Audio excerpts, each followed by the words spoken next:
الحمد لله رب العالمين. أشهد أن لا إله إلا الله وحده لا شريك له، وأشهد أن سيدنا ومولانا محمدًا عبده ورسوله.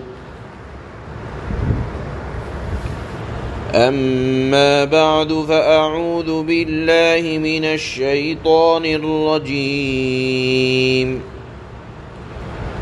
بسم الله الرحمن الرحيم.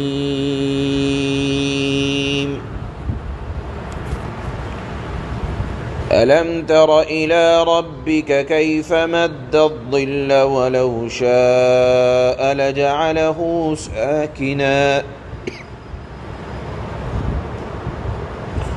ثم جعلنا الشمس عليه دليلا ثم قبضناه إلينا قبضا يسيرا وهو الذي جعل لكم الليل لباسا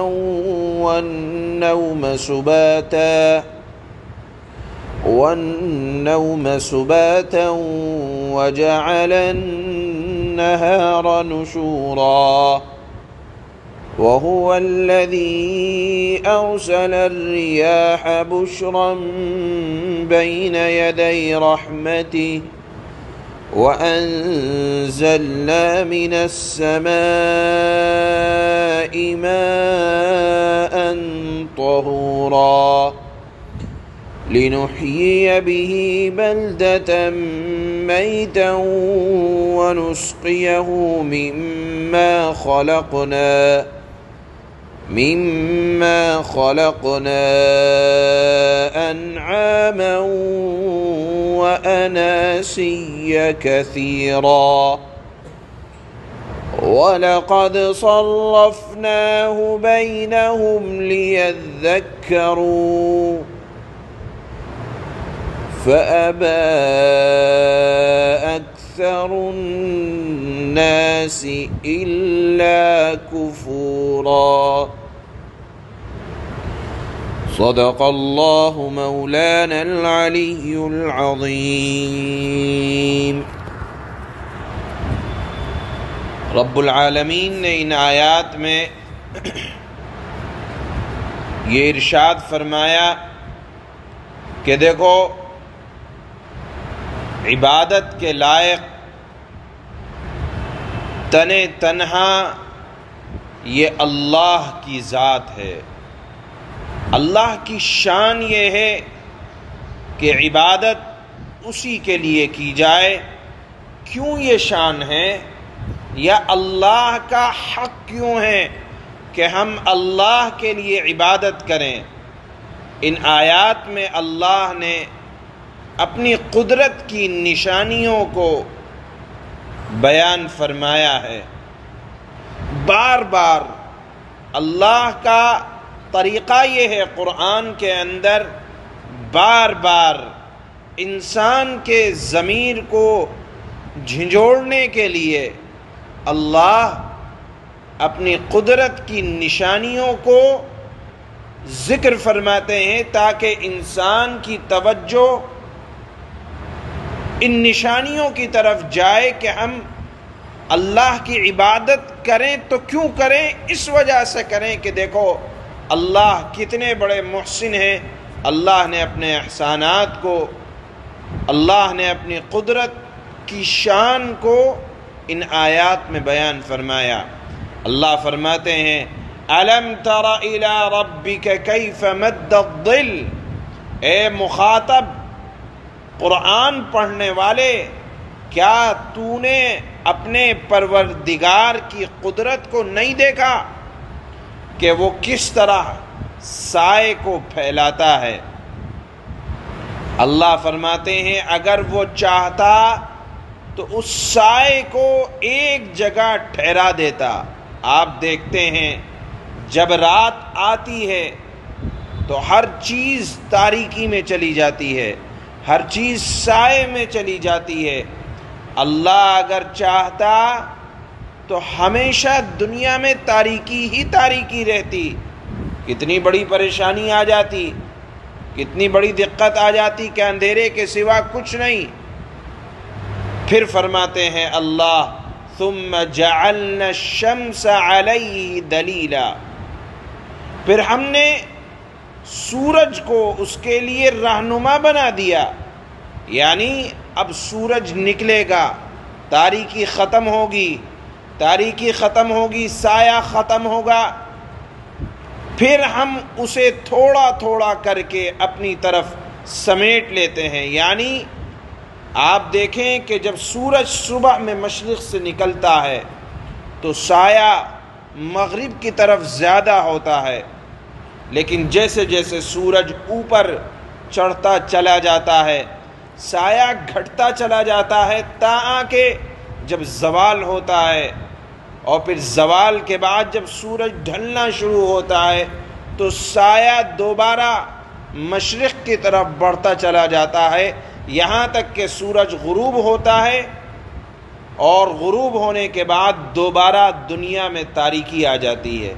اللہ نے فرمایا کہ یہ روشنی اور تاریکی تمہارے لیے کس نے پیدا کیا؟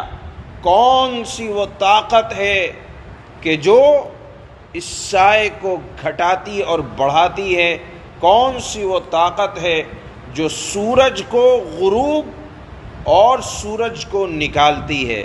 اگر دنیا میں ہمیشہ ہر وقت سورج ہی رہے تب بھی بڑی دقت آ جائے گی، اور اگر سورج اور سایہ اور رات اور دن کا یہ نظام نہ ہو تو آپ دیکھیں کہ ہمارے ہاں کتنی چیزوں کا دار و مدار اس سورج، چاند اور رات کے نظام پر ہے۔ آپ دیکھیں کہ موسم کی تبدیلی اور موسم کی تبدیلی سے پیدا ہونے والے پھل، ان تمام چیزوں کا نظام یا ان تمام چیزوں کی پیداوار اللہ نے اسی سورج، چاند اور رات اور دن کے آنے جانے پر رکھی ہے۔ اگر ایک ہی حالت رہتی تو کتنے مسائل پیدا ہوتے۔ اللہ فرماتے ہیں کہ اس میں غور کرو کہ یہ کرنے والی ذات کس کی ہے، تو انسان کا دل کہے گا کہ یقیناً یہ اللہ رب العالمین کے علاوہ کوئی اور طاقت ایسا سورج کو گھٹانا بڑھانا یا سورج کے واسطے سے سائے کو گھٹانا اور بڑھانا یہ اللہ کے علاوہ کوئی اور نہیں کر سکتا۔ پھر اللہ اپنے احسانات یاد دلاتے ہیں، اگلی آیت میں فرماتے ہیں وَهُوَ الَّذِي جَعَلَ لَكُمُ اللَّيْلَ، اللہ ہی وہ ذات ہے جس نے تمہارے لیے رات کو لباس بنایا۔ دیکھیے یہاں اللہ نے رات کو لباس کہا۔ لباس یہ انسان کے پورے بدن کو ڈھانپ لیتا ہے، اسی طرح رات یہ پوری دنیا کو ڈھانپ لیتی ہے، تاریکی کے اندر چھپا دیتی ہے دنیا کو تاریکی کے اندر۔ کیونکہ مراد یہ ہے کہ اب جو دن کی مشغولیت تھی اب وہ رک جانی چاہیے۔ کیونکہ رات کے اندر اللہ نے ایک عمل رکھا ہے نیند کا۔ اللہ فرماتے ہیں کہ دیکھو اللہ ہی وہ ذات ہے جس نے تمہارے لیے رات کو چھپانے کی چیز بنایا کہ دن کی تمام مشغولیات کو اب روک دیا جائے اور اب رات میں آرام کیا جائے۔ دیکھیے یہاں اب آپ آیت میں غور کریں کہ اللہ نے آرام کے لیے رات کو بنایا، اور رات کی شان کو یہ رکھا کہ اس میں تمام کاروباروں کو اللہ روک دیتے ہیں۔ کیونکہ اللہ چاہتے ہیں کہ میرا بندہ دن بھر کا تھکا ہوا ہے، نیند تب آئے گی جب آرام ملے گا، اور آرام تب ملے گا جب سکون ہوگا، اور سکون تب ہوگا جب دنیا کے کاروبار رک جائیں گے۔ جب اندھیرا ہو جائے گا تو راحت کی نیند آتی ہے۔ آپ دیکھیے انسان کی فطرت یہ ہے کہ روشنی میں نیند نہیں آتی، اور اگر روشنی میں نیند آ بھی جائے تو بہت زیادہ دیر سکون کی نیند نہیں آتی۔ اللہ یہ چاہتے ہیں کہ جب انسان دن میں محنت اور مشقت کرے تو رات میں سکون کے ساتھ سوئے، اور سکون تب ملے گا جب رات میں اندھیرا ہوگا۔ اگر روشنی رہے تو سکون کی نیند نہیں آتی۔ اللہ فرماتے ہیں کہ میں اپنے بندے کی آرام کا اتنا خیال رکھتا ہوں کہ دنیا کے اندر تاریکی آئی ہے تو اس وجہ سے تاکہ انسان کو راحت کی نیند آئے۔ اور پھر فرمایا وَجَعَلَ النَّهَارَ نُشُورًا، کہ ہم نے پھر اس کے بعد رات کے بعد دن کو دوبارہ اٹھنے کا ایک ذریعہ بنا دیا۔ اگر ساری زندگی رات ہی رات رہے، اندھیرا ہی اندھیرا رہے، تاریکی ہی تاریکی رہے تو پھر یہ بھی ایک طرح کی مشقت ہو جائے گی۔ اللہ فرماتے ہیں کہ دیکھو وہی اللہ ہے جس نے دوبارہ پھر دن کو پیدا کرتا ہے، پھر روشنی آتی ہے۔ یہ تمام کے تمام کام اس وجہ سے تاکہ انسان اپنی تھکن کو ختم کرنے کے بعد، راحت اور آرام کی نیند لینے کے بعد دوبارہ تازہ دم ہو جائے اور اپنے کاموں میں مشغول ہو جائے۔ اللہ فرماتے ہیں یہ میرے احسانات ہیں، ان کو دیکھو۔ پھر فرمایا اللہ نے کہ وہی ذات ہے اللہ جو ہواؤں کو بھیجتا ہے بارش سے پہلے تاکہ انسانوں کو بارش کی خوشخبری دے، اور پھر اس کے بعد اللہ آسمان سے پاک پانی کو نازل فرماتے ہیں۔ ماء طہورا، اللہ نے پانی کی صفت بیان کی کہ آسمان سے ایسا پانی برساتے ہیں جو خود بھی پاک ہوتا ہے اور چیزوں کو بھی پاک کرنے والا ہوتا ہے۔ اب آپ دیکھیے کتنا بڑا اللہ نے یہ احسان کیا، پانی کو آسمان سے نازل کیا۔ فرماتے ہیں کہ دیکھو یہی وہ پانی ہے کہ جس پانی کے ذریعے سے ہم مردہ زمین کو زندہ کرتے ہیں۔ اگر بارش نہ ہو تو زمین سے پیداوار نہ ہو، اور اگر زمین سے پیداوار نہ ہو تو انسان کھائے گا کیا؟ اللہ فرماتے ہیں کہ اس پانی سے ہم مردہ زمین کو زندہ کر دیتے ہیں، اور پھر اس سے ہم اپنی مخلوق کو، انسان ہو یا چوپائے ہوں، بہت سے لوگوں کو، بہت سی مخلوق کو سیراب کرتے ہیں۔ اب آپ دیکھیں اللہ کا پانی کا نظام کہ ایسا نہیں کہ ایک جگہ اتنا زیادہ انڈیل دیا کہ وہاں سیلاب آ جائے، وہاں کی زندگی تباہ و برباد ہو جائے، نہیں، ایک مقدار کے مطابق کتنی بارش کہاں برسانی ہے اللہ کا ایک نظام ہے۔ ایک مرتبہ بارش کے متعلق جناب رسول اللہ صلی اللہ علیہ وسلم نے حضرت جبرائیل سے پوچھا۔ حضرت جبرائیل نے فرمایا کہ اے اللہ کے نبی، بارش کا فرشتہ موجود ہے، آپ اس سے پوچھیں۔ فرشتے نے جواب دیا کہ اے اللہ کے نبی، ہمیں اللہ حکم دیتا ہے کہ فلاں علاقے میں اتنی بارش برسا دو، فلاں علاقے میں اتنی بارش برسا دو، ہم تو رب العالمین کے حکم کی تعمیل کرتے ہیں۔ اب آپ دیکھیں کہ پہاڑوں پر اللہ پانی برساتے ہیں، وہاں برف بن جاتا ہے، کیوں؟ تاکہ وقت ضرورت اس برف کو پگھلا کر پہاڑوں کے ذریعے ندی اور نالوں میں کے ذریعے سے وہ کھیتی کو سیراب کریں اور انسانوں کی سیرابی کا ذریعہ بنے۔ اللہ فرماتے ہیں کہ میں ہی وہ ذات ہوں کہ ایک تو پانی برسایا، یہ بھی ہو سکتا تھا کہ پانی خراب ہو جاتا زمین کے اندر، لیکن ایسا نظام بنایا کہ یا تو زمین اس کو چوس لیتی ہے یا پھر ندی اور نالوں کے ذریعے سے وہ دنیا کے مختلف علاقوں میں جاتا ہے، یا پھر ایسا نظام بنایا کہ پانی کو محفوظ رکھنے کے لیے برف کی شکل میں پہاڑوں پر جما دیا۔ اب وہ سال ہا سال تک جمع رہتا ہے، نہ تو ہوا کی گندگی اس پانی کو خراب کرتی ہے۔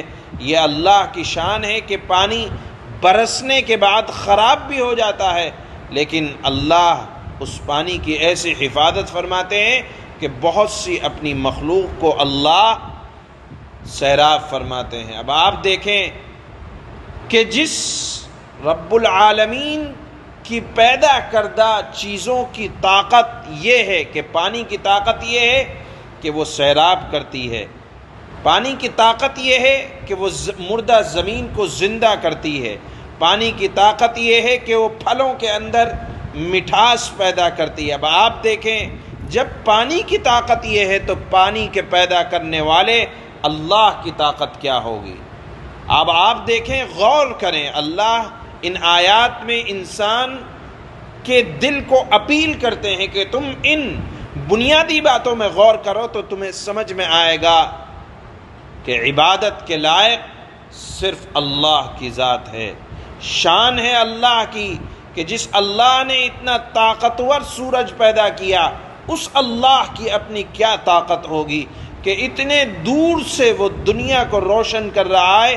یہ تو اللہ کی مخلوق ہے، تو اللہ جو اس کا خالق ہے، پیدا کرنے والا ہے، اس کی اپنی طاقت کیا ہوگی۔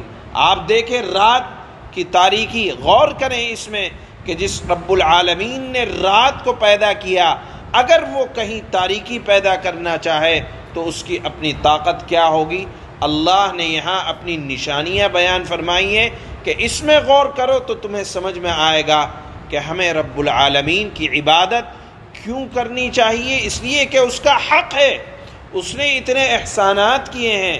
محسن کے احسان کا تقاضا یہ ہے کہ ہم اس کو جان کر اس کی طاقت کو سمجھیں اور سمجھیں کہ عبادت کے لائق صرف اللہ کی ذات ہے، اور وہ تنہا ہے جو اس کائنات کے نظام کو چلا رہا ہے۔ آپ دیکھیں کہ اللہ نے یہاں فرمایا کہ رات کو میں نے آرام کا ذریعہ بنایا۔ اگر رات میں کاروبار چلتے رہتے تو لوگ کیسے آرام کرتے؟ اگر تمام لوگ اکٹھا ہو جائیں دن میں اس بات پر کہ ہم کاروبار کو روکیں گے، نہیں روک سکتے، چاہے جتنی میٹنگ کر لیں، کیونکہ اللہ نے دن کے نظام کو ایسا بنایا ہے کہ اس میں کاروبار کیا جائے گا، اور رات کے نظام کو ایسا بنایا ہے کہ اس میں آرام کیا جائے گا۔ لوگ چاہے جتنا کر لیں لیکن نظام کو، فطرت کے نظام کو بدل نہیں سکتے۔ اللہ نے اپنی نشانیاں ان چند آیتوں میں بیان فرمائی اور فرمایا کہ میری ذات ہے جو تنہا ہے، اس وجہ سے عبادت اللہ کی جاتی ہے۔ کہ دیکھو اسباب میں غور کرو تو تمہیں مسبب الاسباب سمجھ میں آئیں گے۔ اللہ فرماتے ہیں أَلَمْ تَرَ إِلَىٰ رَبِّكَ كَيْفَ مَدَّ الظِّلَّ وَلَوْ شَاءَ لَجَعَلَهُ سَاكِنًا ثُمَّ جَعَلْنَا الشَّمْسَ عَلَيْهِ دَلِيلًا ثُمَّ قَبَضْنَاهُ إِلَيْنَا قَبْضًا يَسِيرًا۔ اے قرآن پڑھنے والے مخاطب، کیا تو نے اپنے پروردگار کی قدرت کو نہیں دیکھا کہ وہ کس طرح سائے کو پھیلاتا ہے، اور اگر وہ چاہتا یعنی اللہ تو اس سائے کو ایک جگہ ٹھہرا دیتا، یعنی ہمیشہ رات رہتی۔ پھر ہم نے سورج کو اس کے لیے رہنما بنا دیا، پھر ہم اسے تھوڑا تھوڑا کر کے اپنی طرف سمیٹ لیتے ہیں۔ وَهُوَ الَّذِي جَعَلَ لَكُمُ اللَّيْلَ لِبَاسًا وَالنَّوْمَ سُبَاتًا وَجَعَلَ النَّهَارَ نُشُورًا۔ اللہ وہی ہے جس نے تمہارے لیے رات کو لباس بنایا، یعنی چھپانے کی چیز، اور نیند کو سراپا سکون بنا دیا، اور دن کو دوبارہ اٹھ کھڑے ہونے کا ذریعہ بنا دیا۔ وَهُوَ الَّذِي أَرْسَلَ الرِّيَاحَ بُشْرًا بَيْنَ يَدَيْ رَحْمَتِهِ وَأَنزَلْنَا مِنَ السَّمَاءِ مَاءً طَهُورًا۔